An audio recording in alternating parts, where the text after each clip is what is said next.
Hello everyone, শুরু করছি উপন্যাস দি সাইলেন্ট মেনুর লেখিকা ডায়না ইমরোজ লাকি পর্ব ১৯ ভয়েস বাই আরবি।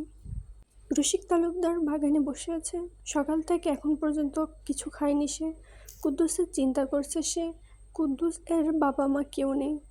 গত ৯ বছর ধরে কুদ্দুস তার সাথেই আছে। সেও ওকে নিজের সন্তানের মতো দেখত। আর সারাদিন পার হয়ে যাচ্ছে, কুদ্দুসের হদিশ সে পায়নি। শরীফ একটু পরপর এসে জিজ্ঞেস করছে তার কিছু চাই কিনা।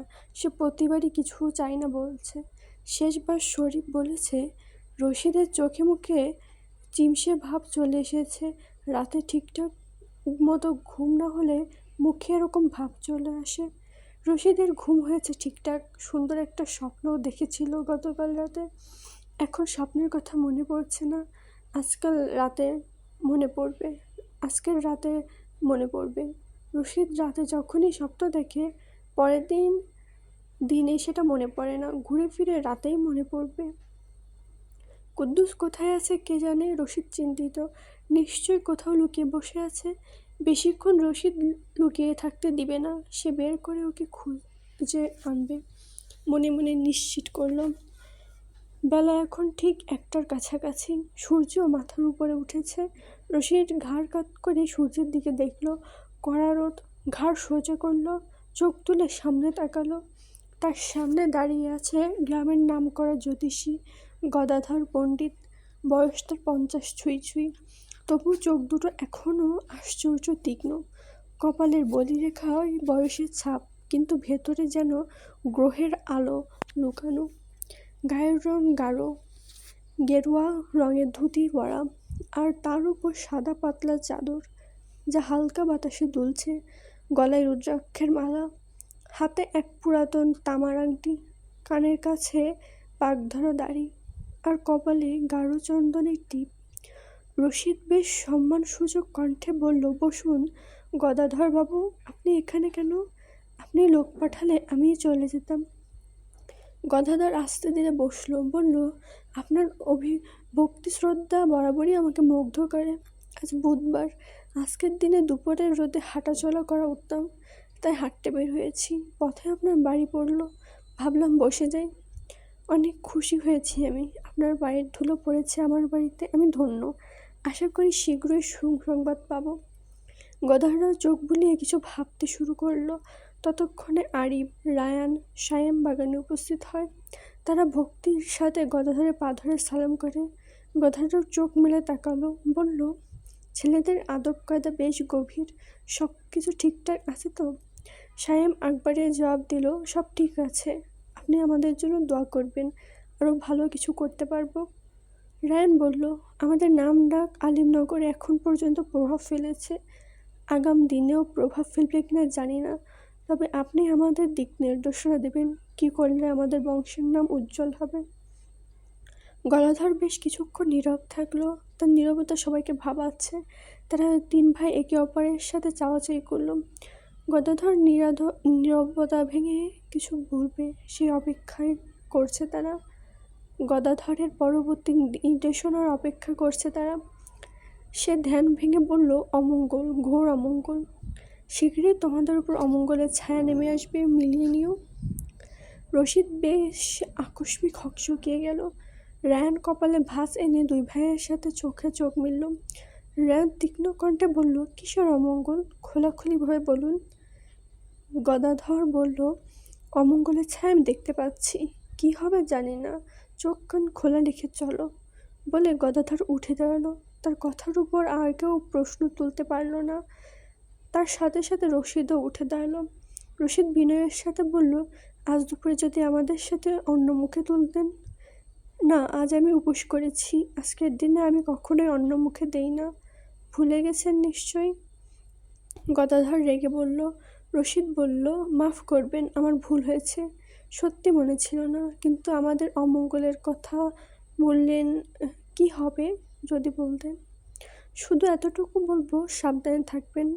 বলে গদাধর যেতেই সামনে পড়ে সুফিয়ান। সুফিয়ান রশিদের কাছে আসছিল। গদাধর সুফিয়ানকে চোখ আধখোলা করে তার পা থেকে মাথা পর্যন্ত পর্যবেক্ষণ করল। সুফিয়ান গদাধরকে সালাম দিল। গদাধর সালামের জবাব না দিয়ে ধীরে বলল, তোমার জন্মরাশি অশ্বিনী। এই মাসে অমঙ্গল, তারার ও ক্রোধ আছে, সতর্ক থেকো। জল আর অগ্নি দুই বিপদ বয়ে আনবে। তোমার আশেপাশে কিছু মানুষ আছে যারা অচিরেই তোমাকে ধ্বংস করার চেষ্টা করবে। সুফিয়ান কোনো জবাব দিল না। সায়েম বলল, ওর কি ক্ষতি করবে? ওর তো কোনো শত্রু নেই। গদাধর বলল, শত্রু চোখে দেখা যায় না। শত্রু তার আক্রমণের আগে কখনোই ইঙ্গিত দেবে না যে আমি তার ক্ষতি করার জন্য ওত পেতে বসে আছি। শত্রুর লক্ষ্য রাখে তার শিকারের উপর, অপেক্ষা করে উপযুক্ত সময়ের। এর দিকেও কিছু মানুষের নজর আছে যা শীঘ্রই ধ্বংসের বার্তা দেবে, হয়তো ধ্বংস করেই ফেলবে। রশিদ সুফিয়ানের পাশে দাঁড়ালো, তার কাঁধে ভরসাসূচক হাত রেখে বলল, সুফিয়ান আমাদের গ্রামের একটি নক্ষত্র। আপনি হয়তো জানেন না ও কিভাবে আমাদের কৃষিকাজকে কতটা উন্নত করেছে। আমার বিশ্বাস ওর কোনো শত্রু নেই আর হবেও না। যদি কেউ ওর দিকে তেড়ে আসে তবে আমরা রুখে দাঁড়াবো। রায়ান রশিদের রেস্ট নিয়ে বলল, ঠিক বলেছেন আব্বা, সুফিয়ানের আমরা থাকতে কোনো ক্ষতি হবে না। থেমে গদাধরের দিকে তাকিয়ে বলল, আমাদের একমাত্র বোন ফারদিনা, ওকে নিয়ে যদি কিছু বলতেন। গদাধর অগ্নি চোখে হঠাৎ সুফিয়ানের দিকে তাকালো। সুফিয়ান সবার নজরের আড়ালে বাড়ির ছাদের দিকে তাকালো। ফারদিনা দাঁড়িয়ে আছে রেলিং ধরে, চেয়ে আছে ঠিক তাদের পানে। গদাধর ফারদিনাকে নিয়ে কিছু বলবে, তাৎক্ষণিক মসজিদ থেকে আজানের ধ্বনি ভেসে আসে।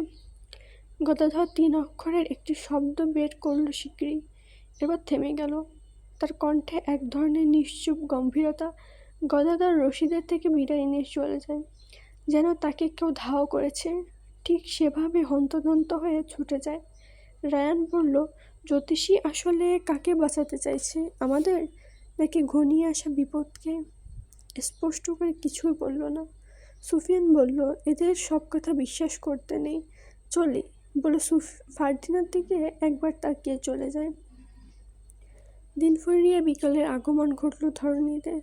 রশিদ বাড়ির মূল ফটক ছেড়ে বাহিরে বের হন, সাথে 2 জন অনুযায়ী। সে হেঁটে যাচ্ছে নিকটবর্তী নদীর পাড়ের দিকে। তাদের দূর থেকে অনুসরণ করছে শফিক। কুদ্দুস চলে যাওয়াতে ওর জায়গাটা কয়েক ঘন্টা হয় দখল করেছে। ওর মূল উদ্দেশ্য রশিদ তালুকদারের মন জয় করা, তার খাস চাকর হওয়া। কিন্তু তার খাস চাকর হওয়া বেশ কঠিন বিষয়। কুদ্দুস চলে যাওয়াতেও বেশ খুশি হয়েছে, কিন্তু সকাল থেকে একবারও শফিক রশিদের সাথে ভালোভাবে কথা বলতে পারেনি। ও সুযোগ হলেও যেন রশিদ সেই সুযোগ কাজে লাগাতে দেয়নি। রশিদের মূল উদ্দেশ্য কুদ্দুসকে খোঁজা। পাড়ার লোককে যদি জানে জমিদার রশিদ তালুকদার সামান্য একজন চাকরের কাজের লোককে খুঁজতে বের হয়েছে, তবে কী মন্তব্য করবে তারা? নানা ধরনের মন্তব্য করবে, হাসাহাসি করবে, হয়তো আড়ালে নয়তো নিঃশব্দে। কুদ্দুস অন্যদের কাছে সামান্য কাজের লোক হলেও রশিদের কাছে সামান্য কিংবা তুচ্ছ নয়। রশিদ ওকে স্নেহ করে। কিছু মানুষ যেমনই হোক, সময়ের সাথে সাথে তাদের সাথে মিশতে মিশতে মানুষগুলো আমাদের অভ্যাস হয়ে দাঁড়ায়। কুদ্দুস তেমনইভাবে রশিদের অভ্যাস হয়ে দাঁড়িয়েছে।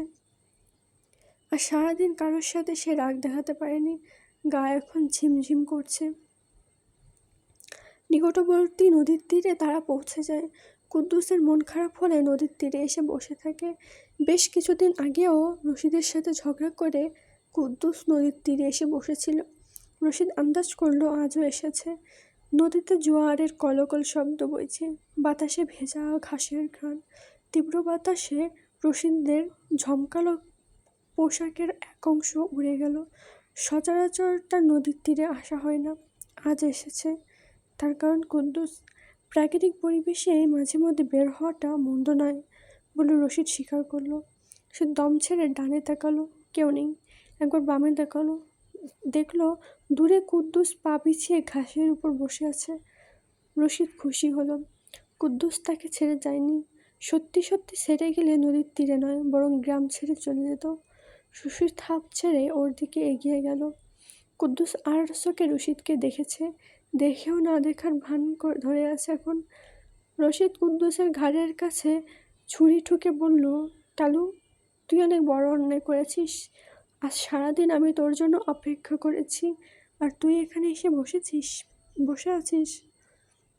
রশিদ ভাবছে কুদ্দুস জবাব দেবে, কিন্তু না, ও মুখ গম্ভীর করে বসে আছে, কোনো প্রতিক্রিয়া করছে না। রশিদ নীরব কণ্ঠে বলল, আমি ভেবেছিলাম তুই সত্যি সত্যি আমাকে ছেড়ে চলে গেছিস, কিন্তু এখন মনে হচ্ছে না, আমি আমার সেবার জন্য সঠিক কাউকে বেছে নিয়েছি। তুই আমার সাথে আর রাগ করিস না, আমি আর তোকে বকাঝকা করবো না। কিন্তু তুই হয়তো জানিস না, আমি আমার রাগের মধ্যেই আমার ভালোবাসাটা প্রকাশ করতাম। তুই আমার রাগটাই দেখেছিস, ভালোবাসা না। কুদ্দুস হাতে ভর দিয়েও বসা থেকে উঠে দাঁড়ালো। নির্বিকার দৃষ্টিতে রশিদের দিকে তাকালো, এরপর নিশ্চুপ ভঙ্গিতে পথের উল্টো দিকে হাঁটা শুরু করলো। রশিদ দ্রুত হেঁটে কুদ্দুসের পথ রোধ করে বলল, তুই আমার সাথে ভাব নিচ্ছিস? আমি তোর যেভাবে রাগ ভাঙাচ্ছি, সেভাবে আমার সহধর্মিনীরও রাগ ভাঙায়নি। সারাদিন ধরে এখানে বসেছিলি, চোখ মুখ শুকিয়ে গেছে। চল বাড়ি চল, আমাকে লোকজন দেখে ফেললে ভিড় জমাবে, আবার অভিযোগ নিয়ে আসবে। কুদ্দুস এবার মুখ খুলল, বলল, আপনি চলে যান, আমি আর তালুকদার বাড়িতে ফিরবো না, আপনার সাথে আর কথা বলবো না। রশিদ বলল, আহ, তুই এবার একটু বেশি বাড়াবাড়ি করছিস। শোন, কারো অনুভূতি আর মন বদলানোর আগেই তার ইচ্ছাকে মূল্যায়ন করতে হয়। এই দেখ, তুই রাগ করে আছিস, আমি তোর রাগ ভাঙাতে আসছি, কিন্তু বারবার আমার অনুরোধকে তুই প্রত্যাখ্যান করছিস। এরপর যখন আমি ধৈর্য হারিয়ে ফেলবো, তখন আর তোর রাগকে মূল্য দিব না। কুদ্দুস দৃষ্টি আরেক দিকে দিয়ে বলল, আপনার মন পরিবর্তন হোক, আমাদের তাতে কিছু যায় আসে না। আমি যাব না আপনার সাথে, ফিরে যান। বলে কুদ্দুস হাঁটা শুরু করলেই রশিদ ওর হাত ধাপ করে ধরে ফেললো, বলল, চল আমার সাথে, তুই যেতে চাইবি আর আমি তুই যেতে যাবি না আর আমি মেনে নিব। বলে রশিদ কুদ্দুসকে টেনে হেঁচড়ে বাড়ির দিকে নিতে চাইল। কুদ্দুস ওর শরীরের সমস্ত শক্তি ছেড়ে দিল, ও কোনো মতেই যেতে রাজি নয় রশিদের সাথে। রশিদ টেনে হিঁচড়ে কুদ্দুসকে নিতে পারল না, কুদ্দুস মাটিতে চিত হয়ে পড়ে যায়। রশিদ বলল, আমারটা খেয়ে শরীর বেশ মোটা তাজা করেছিস, অনেক ভারী তুই, হাঁপিয়ে গেছি, নাটক না করে উঠে চল আমার সাথে। কুদ্দুস মাটিতে শুয়ে থাকা অবস্থাতে বলল, আমি যাব না, আপনি ফিরে যান, আমি এভাবেই এখানে শুয়ে থাকবো। হতচ্ছাড়া, তোর মুখে কুকুরে প্রসাব করবে, তখন বুঝবি মজা। ভালোই ভালোই উঠায় করুক, আপনি তো যতক্ষণ না এখান থেকে যাবেন, আমি কুকুরকে প্রসাব করতেও বাধা দেব না। রশিদ এবার প্রচণ্ড রেগে গেল, ঘাড়ে শিরা ফুরে গেল, কিন্তু কোনোভাবে রাগকে নিয়ন্ত্রণ করে তার সাথে থাকা দুজন অনুচরীকে বলল, ওকে তুলে নিয়ে চল, ওকে কি যাবে না, তুই যাবি, তোর বাপও যাবে। কুদ্দুস বলল, পারলে আমার বাপকে নিয়ে যান, তবুও আমি যাব না। ও কথা শেষ করতে না করতেই অনুযায়ী দুজন কুদ্দুসকে তুলে নিল। কুদ্দুস পা নাচিয়ে বলল, ছাড়ুন আমাকে। রশিদ বলল, বেশি ছটফট করিস না, মন পরিবর্তন হলে নদীতে ছুঁড়ে মারব। কুদ্দুস অনুসারীদের হাতের উপর থেকে বলল, আমি আপনাকে ছেড়ে দেওয়া ভাবছেন? মরার পর ভূত হয়ে আপনাকে জলে ডুবিয়ে মারব। দিন ফুরিয়ে রাতের আধার নেমে আসে। সন্ধ্যা ঠিক 7টা। সুফিয়ান লেবু দিয়ে চা করেছে। চায়ের কাপটা তার সামনে, ধোঁয়া উঠছে, ধোঁয়া থেকে লেবুর গন্ধ আসছে। সুফিয়ানের বেশ কিছুক্ষণ ধরে লিখতে ছিল, মাত্র কয়েক মিনিটের জন্য বিরতি নিয়ে চা করেছে।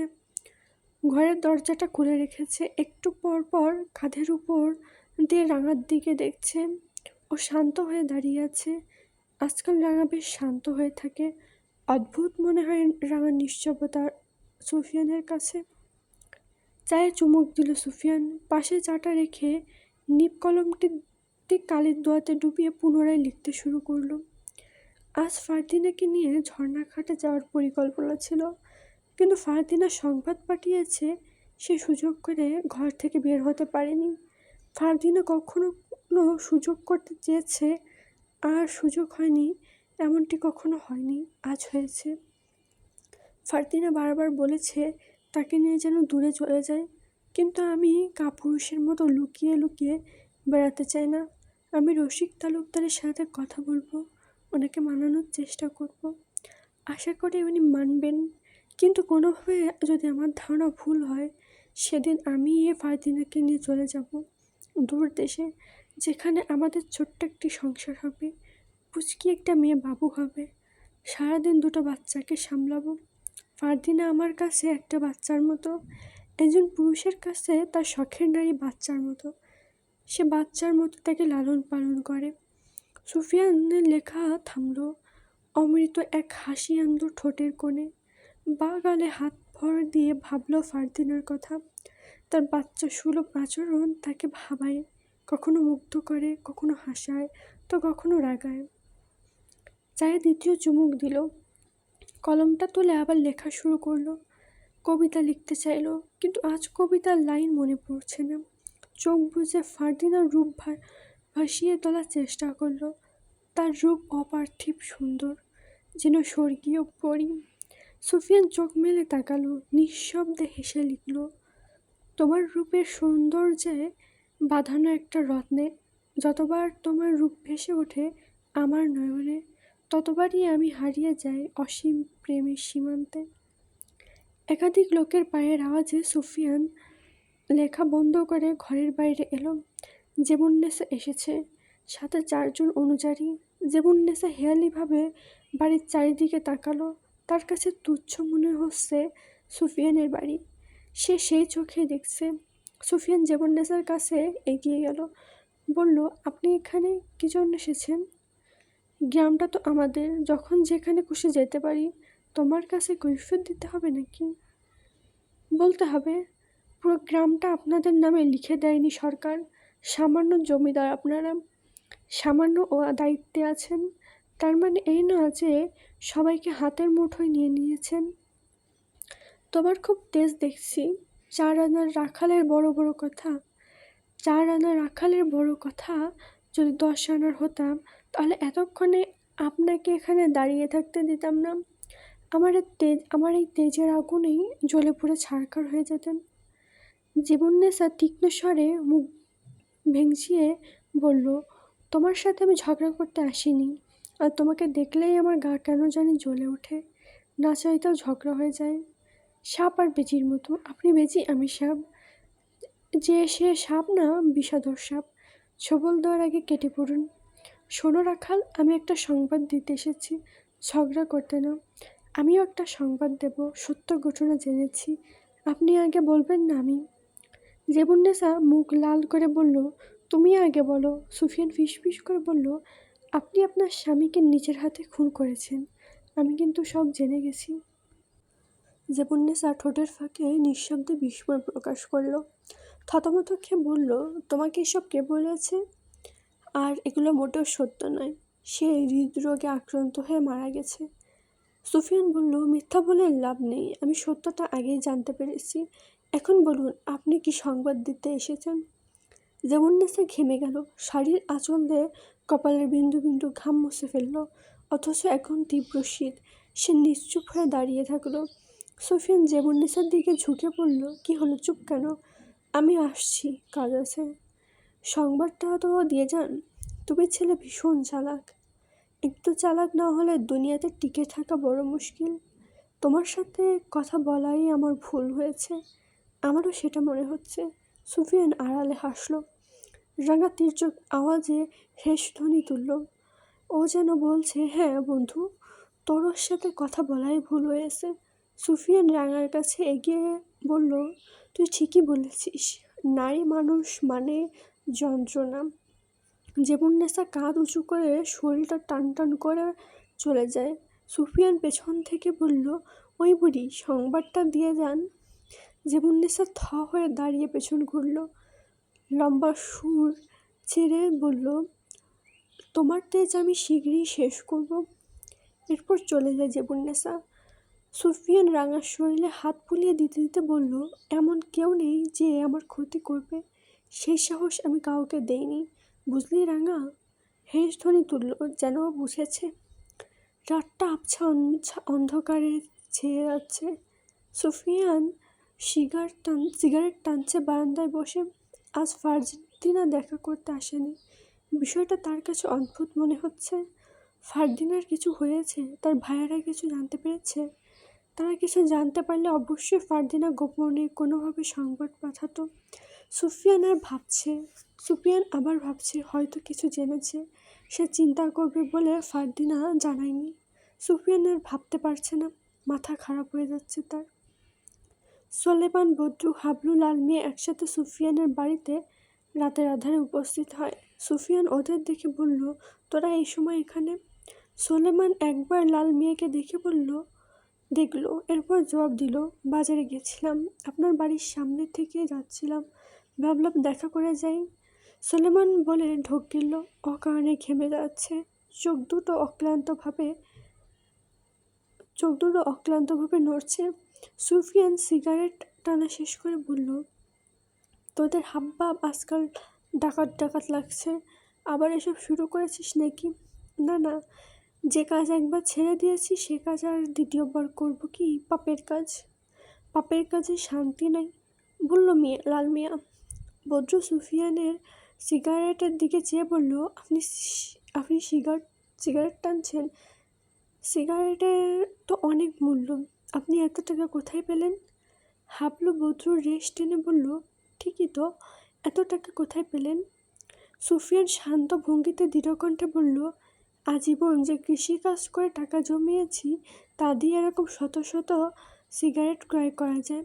সিগারেট আমি শখের বসে টানছি, কখনো চিন্তিত হলে সিগারেট দরকার হয়। এখন বল, তোরা শুধুই কি আমার সাথে দেখা করতে এসেছিস, নাকি কোনো কারণে টাকা পয়সার দরকার হলে বলতে পারিস? লাল মিয়া নিঃশব্দে জবাব দিল, তুই আর কি টাকা দিবি? চুরি ডাকাতি করে যাই করতে পারতাম তার 4 ভাগের অর্ধেকও দিতে পারবি না। আমাদের ব্যবহার করছিস, বিনিময়ে এখন তোর জানটা কেড়ে নেব। লাল মিয়া শুধু রাগে আক্রোশে ফুলছে। সুফিয়ানের সামনে রাগটা দেখাতে পারল না। ওরা 4 জন নিশ্চুপ হয়ে দাঁড়িয়ে রইল। সুফিয়ান ওদের নীরবতা দেখে বলল, এভাবে কি দেখছিস? কিছু বলার থাকলে বলে ফেল। সোলেমান বলল, না, কিছু বলার নেই, আমরা তাহলে আজ আসি। পাশ থেকে লাল মিয়া সোলেমানকে খোঁচা দিয়ে ফিসফিসে বলল, আসি মানে? এটাই সুযোগ ওকে মেরে ফেলার। এখন রাত, আশেপাশে কেউ নেই, চল কাজটা সেরে ফেলি। সোলেমান চোখে অসহায় ভাব এনে লাল মিয়ার দিকে তাকালো। ও রাজি নয় এমন কাজ করতে, ওর হাত পা কাঁপছে। মানুষ হত্যা করা কখনোই পুণ্যের কাজ নয়, মহাপাপ।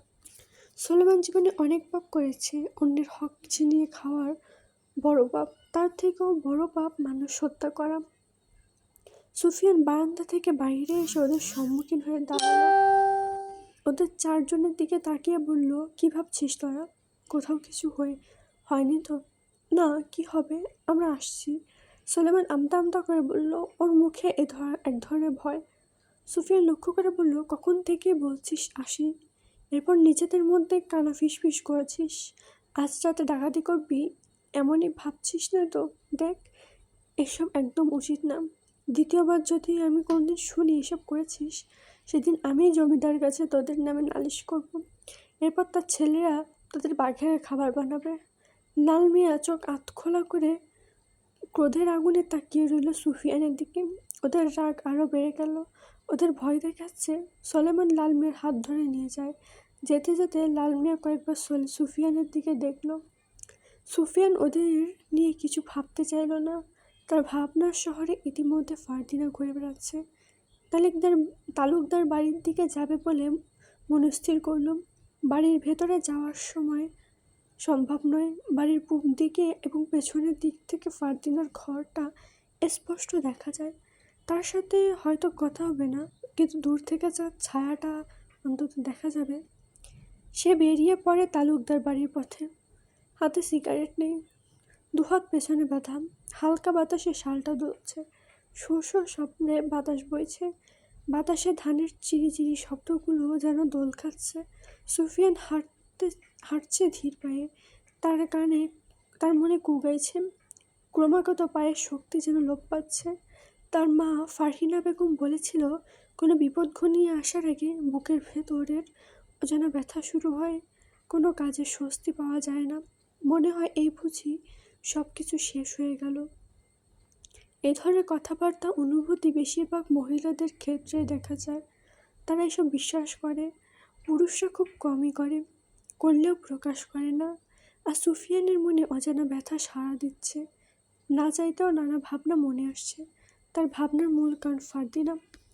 সুফিয়ান তার বাড়ি থেকে তালুকদার বাড়ির কাছাকাছি পৌঁছেছে। দুই বাড়ির মাঝ বরাবর পথে সে এমন সময় মনে হলো কেউ তাকে অনুসরণ করছে। সুফিয়ান স্থির হয়ে দাঁড়ায়, ব্যথিত দৃষ্টিতে পেছনে ঘুরল। একটা লণ্ঠনের আবছা আলো বটগাছের আড়ালে চলে গেল। চোখের ভুল না, বাস্তব ভাবছে। মানুষ চেতনার পাতায় জড়িয়ে থাকলে তখন ভুলভাল দেখে।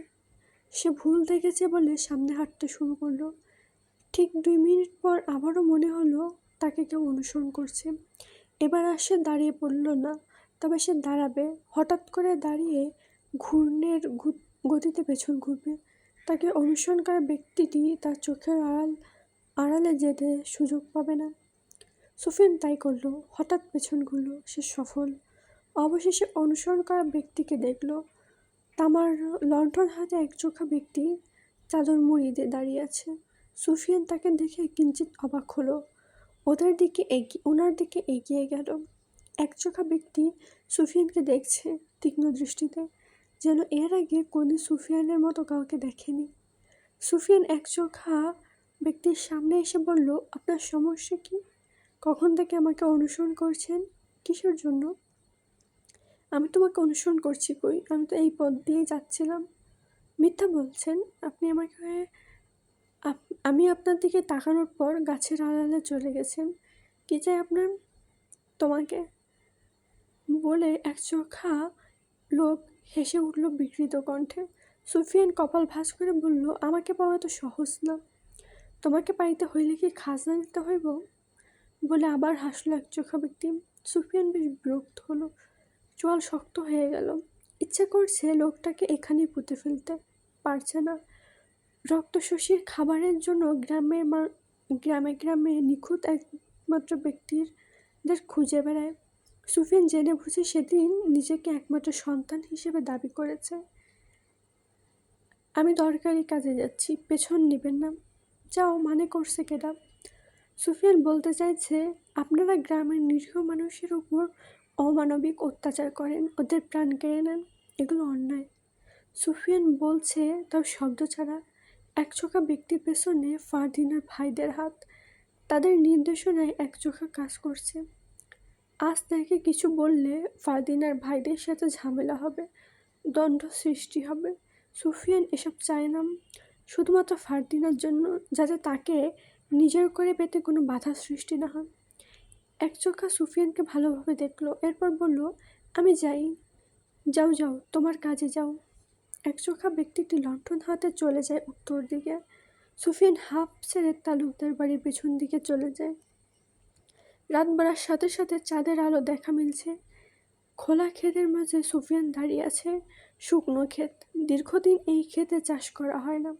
শীতের সময় বলে ক্ষেতের মাঝে দাঁড়ানো যাচ্ছে।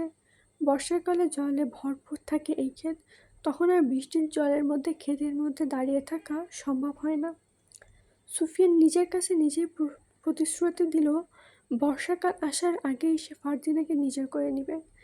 আজ দূর থেকে ফারদিনার ঘরটা দেখতে পারছে, বর্ষাকালে দেখতে পারবে না। এমন ভাবনাকে কি বলে? অতিরিক্ত ভাবনা। সুফিয়ান আজকাল ফারদিনাকে নিয়ে অতিরিক্ত ভাবছে। মাত্রাতিরিক্ত কোনো কিছু ভালো না, কিন্তু সুফিয়ান খারাপ কিছু দেখছে না। তার ভাবতে ভালো লাগে ফারদিনাকে নিয়ে। ফারদিনার ঘরের আলো জ্বলছে, সোনালি আলো। অন্যদিন এর তুলনায় আজকের আলো আবছা এবং ধোঁয়াশা। 2-3টে লণ্ঠন জ্বলছে হয়তো, ফারদিনাকে দেখা যাচ্ছে না। সুফিয়ানের চাপা কষ্ট হচ্ছে। ফারদিনা কোনোভাবে সুযোগ করে তার সাথে যদি দেখা করত। চাইছে, খুব করে চাইছে আজকে তাকে দেখতে। ইচ্ছা করছে এক্ষুনি তালুকদার বাড়ি যেতে, কিন্তু ইচ্ছা থাকলেই উপায় নেই যেন। গেলে রশিদ তালুকদার জিজ্ঞেস করবে, কী জন্য এসেছ? আপনার ছেলের সাথে দেখা করতে। ঠাসা মিথ্যা কথা। রশিদ বুঝে যাবে একদিনে দুবার কারোর সাথে দেখা করার দরকার পড়ে না, গুরুত্বপূর্ণ কাজ ছাড়া। আর গুরুত্বপূর্ণ কাজ নেই যা রশিদকে দেখাবে বা বলবে। তার অসহায় লাগছে নিজেকে। ক্ষেতের মধ্যে পাইচারি করছে সুফিয়ান, কখনো আকাশের দিকে, কখনো মাটির দিকে, কখনো ঘাড় ঘুরিয়ে ফারদিনার ঘরের দিকে দেখছে। ফারদিনাকে দেখা যায়নি একবারও। ফারদিনা ঘরে থাকলে তো দেখা যেত, সে ছাদের উপরে, সেখান থেকে দেখছে সুফিয়ানকে। ৮ ঘন্টা হয় ঝিলমিলকে নিয়ে ছাদে এসেছে, আর সারাদিন ঘর থেকে বের হয়নি। বের হওয়ার জন্য মিথ্যা বলেছিল, কিন্তু তার মিথ্যা কাজে আসেনি। বলেছিল আজ মা 2 দিন পর চলে যাবে, সে গ্রামটা শেষবারের মতো ঘুরে দেখতে চায়। আমি তাকে শেষবারের মতো ঘুরিয়ে আনি, কিন্তু তার প্রস্তাবে রাজি হলো না রশিদ। সে গম্ভীর গলায় পরিষ্কার করে বলে দিয়েছে বাড়িতে অনেক লোক আছে, আজমাতকে গ্রাম ঘুরিয়ে দেখানো, তোর যেতে হবে না। ঘটনা এখানে শেষ হয়নি। এরপর ফারদিনা রায়ানের কাছে গিয়েছিল, সেও একই কথা বলেছে। এরপর আবির, এরপর আরিফ, শায়েম, বাকি ছিল আদিব। ফারদিনা তখন অনেক আশা নিয়ে আদিবের কাছে গিয়েছিল। আদিব সিগারেট টানতে টানতে পায়চারি করছিল, বেশ কিছুক্ষণ সময় ধরে চুপ ছিল। এরপর বলেছিল মেয়েদের এত ঘরের বাইরে বের হতে নেই, অমঙ্গল হয়, অসম্মান হয়, গ্রামের লোকেরা নানা ধরনের মন্তব্য করবে। এই প্রথম ফারদিনা এরকম কথা শুনেছে, বেশ অবাকও হয়েছে। ঝিলমিল অনেক চেষ্টা করেছে ফারদিনাকে ঘরের বাইরে বের হওয়ার সুযোগ করে দেওয়ার জন্য, কিন্তু এই প্রথম ঝিলমিলও ব্যর্থ। সন্ধ্যা থেকে ফারদিনার মন বেশ উতলা। সুফিয়ানের সাথে দেখা হয়নি। ঝিলমিল চুলের বেনুনিটা নাচাতে নাচাতে ফারদিনার গা ঘেঁষে বলল, খোলা মাঠে তোর বাসিওয়ালা বসে আছে তোর অপেক্ষায়, যা দেখা করে দেয়, চাইলে আরও অনেক কিছু করতে পারোস। কাটা ঘেয়ে নুনের চাটা দিচ্ছিস। আমি তার সাথে দেখা করার জন্য ছটফট করছি, আর তুই পারলে আমাকে আর তার কাছে যাওয়ার সুযোগ করে দে। মরি যা।